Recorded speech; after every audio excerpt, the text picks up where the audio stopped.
ஸ்ரீ மாத்ரே நமகா. சென்னை அடையார் சரஸ்வதி பீடத்திலிருந்து அருள்வாக்கம்மா ரேணுகா தேவி. நடந்து முடிஞ்ச கூவாகம் திருவிழா, அதாவது கூவாகம் அப்படின்னாலே என்னன்னு தெரியாம இருந்தது, கூத்தாண்டவர்னா என்ன தெய்வம் தெரியாம இருந்தது. ஆனா இன்னைக்கு இன்ஸ்டாகிராம திறந்தாலே நம்மளுடைய கூவாகம் திருவிழா வீடியோ தான்.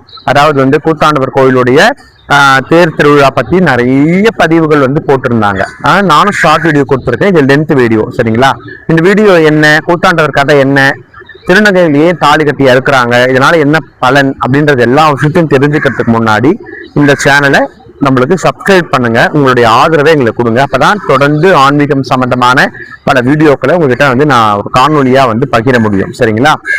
வாங்க இப்ப வீடியோக்குள்ள போகலாம். அதாவது சாமுத்ரிகா, அதாவது என்ன விஷயம் அப்படின்னா, மகாபாரத போர். இது எல்லாருக்குமே தெரியும். தமிழ் உலகத்துல எல்லா இடத்துலயும் தெரியும். தென்னாட்டிலே ஆகட்டும் வடநாட்டிலே ஆகட்டும் மகாபாரத போரை பத்தி தெரியாதவங்க யாருமே இருக்க முடியாது.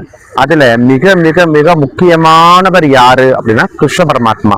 அடுத்து யாரு அப்படின்னா கர்ணன். அடுத்து யாரு அப்படின்னா அர்ஜுனன். அர்ஜுனுடைய பிள்ளைதான் இந்த கூத்தாண்டவர். இவர் பேர் நல் அரவான் அப்படின்னு சொல்லப்படுது மகாபாரதத்துல. சரிங்களா? நல்லரவான் அப்படின்றவர் தான் கூத்தாண்டவராக திருநாமம் கொண்டு கூவாகத்துல அருள் பாலித்து கொண்டிருக்கிறாரு.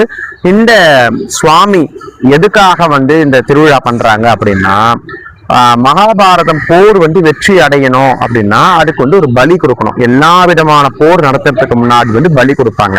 இதுல யார் பக்கம் வெற்றி வரணுமோ அவங்களுக்கு ஒரு மனித பலி கொடுக்கணும். அந்த மனித பலி அப்படின்றது எப்படி இருக்கணும் அப்படின்னா, 32 சாமுத்திரிகா லட்சணம் பொருந்திய ஒரு ஆண் மகன். அவர் தான் ஒரு அந்த ஆண் மகனை பலி இட்டாதான் அந்த போர் யார் அந்த பலி கொடுக்குறாங்களோ அவங்களுக்கு சாதகமா முடியும், நல்லபடியா முடியும். சரிங்களா? இதை யாரு கணிச்சு சொல்றது அப்படின்னு பாத்தீங்கன்னா, சகாதேவன் தான் ஜோதிடத்துல வல்லவர். அவர் தான் கணிச்சு சொல்றாரு. இதை யாருக்கு சொல்றாருன்றது ஒரு முக்கியமான விஷயங்க. துரியோதனன் தான் சகாதேவன் கிட்ட ஜாதகம் பார்க்க வர்றாரு. அதாவது இந்த போரை தொடங்கினா எனக்கு வெற்றி கிடைக்குமா, அந்த வெற்றி கிடைக்கணும்னா நான் என்ன செய்யணும்ன்றத கேட்டவர் துரியோதனன் தான். சகாதேவர்கிட்ட கேட்கிறாரு. சகாதேவன் பஞ்சபாண்டவர்ல ஒருவர், இவங்க கௌரவர், ரெண்டு பேரும் ஆப்போசிட் பார்ட்டி. துரியோதன் கேட்கும்போது சகாதேவன் ஏன் ஜோசியம் சொல்றாரு அப்படின்னா, ஜோதிடத்துல யாரு ஜாதகம் பார்த்தாலும் அவங்களுக்கு உண்மை நிலைய நம்ம எடுத்து சொல்லணும் அப்படின்றது நியதி. சரிங்களா? இன்னைக்கு இது பல ஜோதிடர்கிட்ட கிடையாது. ஆனா அன்றைய காலகட்டங்கள்ல தன்னுடைய தொழில் சம்பந்தமா யார் வந்தாலும் அவங்களுக்கு ஜாதகம் பார்த்து கணிப்புகள் சொல்வது அப்படின்றது ஒரு வழக்கமான விஷயம், மாற்ற முடியாத நியதி. எதிரியே வந்தாலும் அவனுக்கு நல்ல சூட்சுமத்தை சொல்லி அனுப்புவது நல்ல ஜோதிடர்களுடைய கடமை. அந்த கடமையை தான் சகாதேவன் நிறைவேற்றுகிறார். சரிங்களா? அப்போ துரியோதன் கிட்ட இந்த போர் உங்களுக்கு வெற்றி அடையணும் அப்படின்னா 32 சாமுத்திரிகா லட்சணம் பொருந்திய ஒருவனை நீங்கள் பலியிட வேண்டும் ஒரு அமாவாசை நாள்ல அப்படின்னு சொல்லி இந்த உண்மையை எடுத்து சொல்றவர் சகாதேவன். கௌரவர்கிட்ட துரியோதன கிட்ட சொன்ன உடனே அவர் என்ன பண்றாருன்னா, தன்னுடைய பிள்ளையான அதாவது தன்னுடைய பங்காளி பிள்ளையான அர்ஜுனன் மகன் கிட்ட போய் நிக்கிறாரு. அந்த மகாபாரத போர்ல நடந்துகிட்டு இருக்கும் பொழுது, ஆனா மகாபாரத போர்ல கலந்துக்கிறவங்கல முக்கியமான 3 பேருக்கு தான் இந்த சாமுத்திரிகா லட்சணம் இருந்தது. அதாவது முதல்ல கிருஷ்ண பரமாத்மா, அவர் இல்லைன்னா போர் வெற்றி அடையாது. அப்புறம் அர்ஜுனனும் ரொம்ப ரொம்ப ரொம்ப முக்கியம் இந்த மகாபாரத போருக்கு. அப்புறம் யாருக்கு இருக்குன்னு பாத்தீங்கன்னா இந்த அரவானுக்கு. இந்த அரவான் யாருன்னா, அர்ஜுனனுக்கும் நாகக்கன்னிகை உழுவை என்ற நாகக்கன்னிகைக்கும் பிறந்த ஒரு மகன் தான் இந்த நல்லரவான். இதை தெரிஞ்சுக்கிட்ட இந்த துரியோதனம் போய் தன்னுடைய பெரியப்பா இல்லையா, துரியோதனன் அர்ஜுனனுக்கு பெரியப்பா போய் கேட்கிறாரு. என்ன கேட்கிறாருன்னா, அரவானே என்ன மாதிரி எனக்கு நீ பலியாகணும், இந்த போர் வெற்றி அடையணுன்றதுக்காக நான் உன்னை பலியா கேட்கறேன்னு சொல்லும்போது, நான் வரேன் பெரியப்பான்னு சொல்லி பெரியப்பா கிட்ட துரியோதன கிட்ட நல்லரவான் வாக்கும் கொடுத்துடுறாரு. கொடுத்ததுக்கு அப்புறம் கிருஷ்ண பரமாத்மா போய் நீ எங்களுக்கு பலியாகணும், பஞ்சபாண்டவர் பக்கம் தர்மம் இருக்குது, அப்ப தர்மம் ஜெயிக்கணும்னா நீ எனக்கு பலியிடணும், நீ பலியாக எங்களுக்கு பலியாக நீ சம்மதிக்கணும், பஞ்சபாண்டவருக்கு பலியாக நீ சம்மதிக்கணும்னு கிருஷ்ண பரமாத்மா கேட்கிறாரு. அப்ப என்ன சொல்றாருன்னா, நான் துரியோதனன் கிட்ட அமாவாசை அன்னைக்கு பலி ஆகிறதா முன்னாடியே வாக்கு கொடுத்துட்டேன், என்னால உங்களுக்கு வர முடியாது அப்படின்னு சொல்லி துரியோதன வாக்கு கொடுத்த விஷயத்த கிருஷ்ண பரமாத்மாக்கு சொல்ல, கிருஷ்ண பரமாத்மா நீ அமாவாசை அன்னைக்கு தானே வரேன்னு சொல்லிக்கிற, அதாவது 4 அன்னைக்கு தான் அமாவாசை, அப்ப நாளைக்கு வந்து நீ எனக்கு பலியாயிடு அப்படின்னு சொல்றாரு. அப்போ வந்து ஒண்ணுமே புரியாத தவிக்கிறாரு நல்லரவான். இந்த விஷயத்தை எப்படி கிருஷ்ண பரமாத்மா கையாளுறாரு அப்படின்னா, ஒரு குளத்தங்கரை ஓரமா நின்றுகிட்டு தர்ப்பணம் பண்ணிக்கிட்டு இருக்காரு. இதை மேல இருந்து பார்த்த சந்திரனும் சூரியனும், நாளைக்கு தானே அமாவாசை, இன்னைக்கு ஏன் தர்ப்பணம் பண்ணிட்டு இருக்காரு அப்படின்னு சொல்லி நேரடியா இதை கிருஷ்ண பரமாத்மா கிட்டே கேட்டுடலாம்னு சொல்லி சந்திரனும் சூரியனும் ஒன்னா போய் கிருஷ்ண பரமாத்மா கிட்ட, நாளைக்கு அமாவாசை தினம், இன்னைக்கு ஏன் நீங்க இதை பண்ணிக்கிட்டு இருக்கிறீங்கன்னு வந்து கேட்கும்பொழுது, அமாவாசை அன்னைக்கு நீங்க 2 பேரும் எங்க இருப்பீங்க, எப்படி இருப்பீங்கன்னு திருப்பி ஒரு கேள்வியை சூரியங்கிட்டையும் சந்திரங்கிட்டையும் கிருஷ்ண பரமாத்மா கேட்கிறாரு. அப்போ நீங்க ஒன்னா நாங்க இருப்போம், சூரியனும் சந்திரனும் ஒன்றாக சங்கமிக்கக்கூடிய ஒரு நாள் தான் அமாவாசை அப்படின்னு சொன்ன உடனே, இப்ப நீங்க எங்க இருக்கீங்க, எப்படி இருக்கீங்கன்னு கேட்கும்போது 2 பேரும் ஒன்னாதான் வந்திருக்கோம் உங்களை பார்க்கன்னு சொல்லும் போது, அப்ப இன்னைக்குதான் அமாவாசை அப்படின்ற சூழ்நிலையை கிருஷ்ண பரமாத்மா உருவாக்கி இந்த அரவான பலி கொடுக்கறதுக்கு ஒரு அமாவாசையை தயார் பண்றாரு. இதுவே மிகப்பெரிய சூழ்ச்சிமம். இது வந்து மகாபாரத போர்ல யாருக்கும் தெரியாத ஒரு சூழ்ச்சியும். இது நடந்ததுக்கான சாத்தியம் கூறுகள் எல்லா விதமான ஆதாரங்களும் வந்து மகாபாரதத்துல இருக்கு. சரிங்களா? அதை வச்சுதான் நான் வந்து கதையா உங்களுக்கு சொல்லிக்கிட்டு இருக்கேன். அப்புறம் வந்து மகாபாரதத்துல இந்த அரவான் பலி ஆவதற்கு முன்னாடி 3 வரங்களை கிருஷ்ண பரமாத்மா கிட்ட கேட்கிறாரு. என்னென்ன கேட்கிறாரு அப்படின்னா, முதல் வரம், நான் வந்து இந்த பூவுலகத்துல பிறந்துட்டேன்.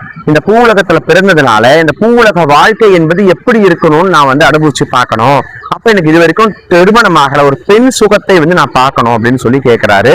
அதுக்கு வந்து முதல் வரமாக திருமணம் ஆக வேண்டும் என்பதை கேட்கிறார். 2வது வரமாக மகாபாரத போர்ல 18 நாளும் நான் வந்து கலந்துகிட்டு போரிடணும்.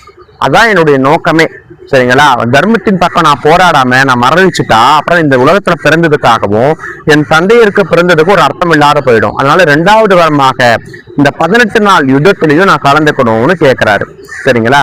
3வது வரம், நான் மாண்டு விட்டாலும், இந்த போர்ல கலந்துகிட்டு நான் மாண்டு விட்டாலும் என்னுடைய பெருமை உலகமெல்லாம் நிலைக்க வேண்டும், என்னுடைய தலைக்கு உயிர் இருக்கணும், நான் மக்களுக்கு வரம் கொடுக்கணும், என்னை தேடி வரக்கூடிய மக்களுக்கு நான் அருள் பாலிக்கணும்னு கேட்கிறாரு. அதுதான் 3வது வரம். இந்த 3 வரத்தையும் கொடுத்த கிருஷ்ண பரமாத்மா பலியாவதுக்கு முன்னாடி திருமணம் ஆகணும் இல்லையா? அப்போ வந்து அர்ஜுனன் வந்து யோசிக்கிறாங்க, எல்லாரும் வந்து யோசிக்கிறாங்க, எப்படி எந்த பெண்ணுமே வந்து நாளைக்கு சாவ போற ஒரு ஆணுக்கு வந்து திருமணம் செய்ய ஒத்துக்கொள்ள மாட்டார்களே, எப்படி இவனுக்கு பெண் பார்ப்பது அப்படின்னு யோசிக்கும் பொழுது கிருஷ்ண பரமாத்மாவையே மோகினி அவதாரம் எடுத்து அந்த நல்லறவான திருமணம் பண்ணி ஒரு நாள் இரவு அவர் கூட வந்து வாழறாரு. இதுதான் மிகப்பெரிய ஒரு விஷயமாக பார்க்கப்படுகிறது. மோகினி அவதாரம் முதல்ல எடுத்தது இதுக்காக தான். கிருஷ்ண பரமாத்மா எடுத்த மோகினி அவதாரம் முதல் மோகினி அவதாரம் இதுக்காக தான். இந்த அவதாரத்தை பண்ணி அவரை திருமணம் பண்ணி அவர் கூட வாழ்றாரு. இந்த வாழ்க்கையை வாழ்ந்து முடித்து நல்லறவான் மறுநாள் வந்து களபலிக்கு சம்மதிக்கிறாரு. சரிங்களா? அப்படி சம்மதிக்கும் பொழுது சம்மதித்த பிறகு அரவான பலியிடுறாங்க. பலியிட்ட உடனே அரவானுடைய தலைக்கு உயிர் இருக்கும்னு வந்து சுவாமி வரம் கொடுத்திருக்காரு கிருஷ்ண பரமாத்மா. அதனால வாள் ஏந்தி 18 நாள் யுத்தத்திலையும் வந்து இந்த அரவான் வந்து கலந்துக்கிறாரு. அதுக்கப்புறம் தான் கூத்தாண்டவர் கோயில்ல வந்து தெய்வம் ஆகிறாரு. பலியிட்ட இடம் வந்து கூத்தாண்டவர் ஊர் தான். அதாவது விழுப்புரத்துல இருக்க கூவாக்கம் அப்படின்ற ஊர்ல தான் வந்து பலி நடந்ததா வந்து, காளி கோயில்ல தான் பலி நடந்ததா வந்து வரலாறுகள் சொல்லப்படுகிறது. அதனாலதான் வந்து கூத்தாண்டவர் கோயில் ரொம்ப சிறப்பா இந்த திருவிழாவை வந்து பண்ணிக்கிட்டு இருக்காங்க. இது விழுப்புரத்துல மட்டும் பல இடங்கள்ல இருக்குது. அதாவது வந்து நிறைய ஊர்கள்ல வந்து விழுப்புரத்துல இந்த அரவான் வந்து இருக்கிறாரு, சுவாமி வந்து இருக்கிறாரு. அது மட்டும் கிடையாது, கூத்தாண்டவர் கோவில்ல வந்து தலை மட்டும்தான் இருக்கும். அதை சுற்றி உள்ள பல ஊர்கள்ல வந்து சுவாமியுடைய புஜம், கை, தொடை, காலு, இடுப்பு, மார்பகம், இந்த மாதிரி நிறைய ஒவ்வொரு உறுப்பும் வந்து ஒன்றாக சேர்ந்து இந்த தேர் வந்து உருவாக்கப்படுகிறது. இந்த தேர் உருவாக்கிய பிறகு சரிங்களா, சுவாமியை வந்து ஊர்வலமா எடுத்து 12 கையில கொடியோட சுவாமி ஊர்வலத்துக்கு போவாரு. அப்ப வந்து எல்லாரும் திருநங்கைகள் எல்லாருமே தாலி கட்டுப்பாங்க. ஆண்கள் வந்து கூட வேண்டி தாலி கட்டுவாங்க. ஆடு, மாடு, கோழி இதெல்லாம் வேண்டுதல் கொடுவாங்க. சில பேர் பலியிட்டு சமைக்கிறதும் உண்டு. அந்த இடத்துல வந்து உதிர சோறு, அப்படி போடா, உதிர சோறு அடிக்கிற பழக்கமும் வந்து உண்டு. அந்த உதிர சோறை சாப்பிட்டா குழந்தை வரம் வந்து கிடைக்கும் அப்படின்ற ஐதீகமும் உண்டு. இந்த சுவாமியை போய் நீங்க தரிசனம் பண்ணீங்க அப்படின்னா உங்களுக்கு பேர்பட்ட சட்ட ரீதியான சிக்கல்கள், தீராத வழக்கு தீர்ந்து விடும். உடல்நிலை செயல்லாம் சரியாயிடும், மாந்திரிக கோளாறுகள் நிவர்த்தி ஆயிடும். இந்த மாதிரி பலவிதமான பிரச்சனைகளை சுவாமி வந்து நிவர்த்தி பண்ணி கொடுப்பாரு. இதுதான் இந்த கூவாகம் திருவிழால ரொம்ப விசேஷம். இப்படியெல்லாம் தன்னை தியாகம் செய்த தியாகத்தின் திருவுருவமாக தான் கூத்தாண்டவர் சுவாமி வந்து விளங்குகிறார். சரிங்களா? இந்த கூத்தாண்டவர் கிட்ட வந்து மோகினி அவதாரம் எடுத்த கிருஷ்ண பரமாத்மாவை நினைவுபடுத்துற விதமாகவும் தன்னை பலியிட சம்மதித்த அரவாணியின் தியாக நிலையை வந்து உலகிற்கு உணர்த்துவதற்காக தான் திருநங்கை எல்லாரும் போய் தாலி கட்டிட்டு முதல் நாள் சந்தோஷமா இருக்கிற மாதிரி ஒரு பாவனை ஏற்படுத்திக்கிட்டு மறுநாள் வந்து தாலி அறப்பு வைபவம் வந்து அங்க நடக்குது. இதுதான் வந்து தியாகத்தின் திரு உருவத்தை உலகுக்கு இழுத்தும் உருவமாக தான் திருநங்கைகள் எல்லாரும் தாலி கட்டி அறுக்கிறாங்க. ஆண்களும் தாலி கட்டி அறுப்பாங்க. அதுதான் அந்த கோயில் ரொம்ப விசேஷம். எல்லா கோயிலும் திருக்கல்யாண விசேஷம்னா அந்த கோயில எல்லாரும் தாலி கட்டின்னு தாலி அறுக்கிறது விசேஷம். அப்பேற்பட்ட ஒரு விசேஷமான ஒரு திருத்தலம். அந்த இடத்துல மலைமலையா கற்பூரம் ஏற்றி அந்த கற்பூரத்தை அணைச்சி அதை கொண்டு வந்து மக்களுக்கு கொடுப்பாங்க. அதனால என்ன விசேஷம் அப்படின்னு பாத்தீங்கன்னா நோய் நொடிகள் வராது, பிணிகள் வராது, செய்வினை கோளாறுகள் ஏற்படாது. அந்த கற்பூரம் இருந்தாலே போதும், நம்ம வீட்டுக்கு எந்த துஷ்ட சக்தியும் வராது. அப்பேற்பட்ட மகத்துவமான கற்பூரமாக அந்த சுவாமி தேருக்கு முன்னே ஏற்றக்கூடிய கற்பூரம் கூட மாறிடும். அப்புறம் பிள்ளையார் குப்பத்துல இருக்கிறாரு, பக்கத்துல வந்து இருக்கிறார் சுவாமி கல்லரமான் இருக்கிறாங்க, இன்னொரு கொத்தட்டையில கூட இருக்கிறாங்க. இந்த மாதிரி பல ஊர்கள்ல கோயில் திருவிழா இருக்கும், விசேஷமா இருக்கும். வேதண்டவாடி திருவிழா கூட ரொம்ப விசேஷமா நடக்கும். இந்த மாதிரி பல ஊர்கள்ல இன்னைக்கு கூத்தாண்டவர் இருந்தாலும் கூத்தாண்டவர் கோவில், கூவாகத்துல இருக்கக்கூடிய கூத்தாண்டவர் கோவில் தான் ரொம்ப ரொம்ப ரொம்ப விசேஷங்க. அந்த திருவிழால இந்த மாதிரி விசேஷங்கள் நடக்கிறதுக்கான காரணமும் வரலாற்று சான்றிதழ்களோட நான் உங்களுக்கு எடுத்து சொல்லியிருக்கிறேன். சரிங்களா? எனக்கு தெரியாத ஏதாவது உண்மை இருந்தாலோ இல்ல வரலாற்று சான்றுகள் இருந்தாலோ நிகழ்வுகள் இருந்தாலோ கமெண்ட் செக்ஷன்ல நீங்க தெரிவிங்க. இன்னும் இதை பத்தி ஏதாவது தெரிஞ்சுக்க ஆசைப்பட்டாலும் கமெண்ட் செக்ஷன்ல கேளுங்க. நான் விளக்கமா அடுத்த வீடியோ கொடுக்குறேன். இதை பத்தின ஷார்ட் வீடியோ நான் கொடுத்துருக்கேன். நன்றி, வணக்கம்.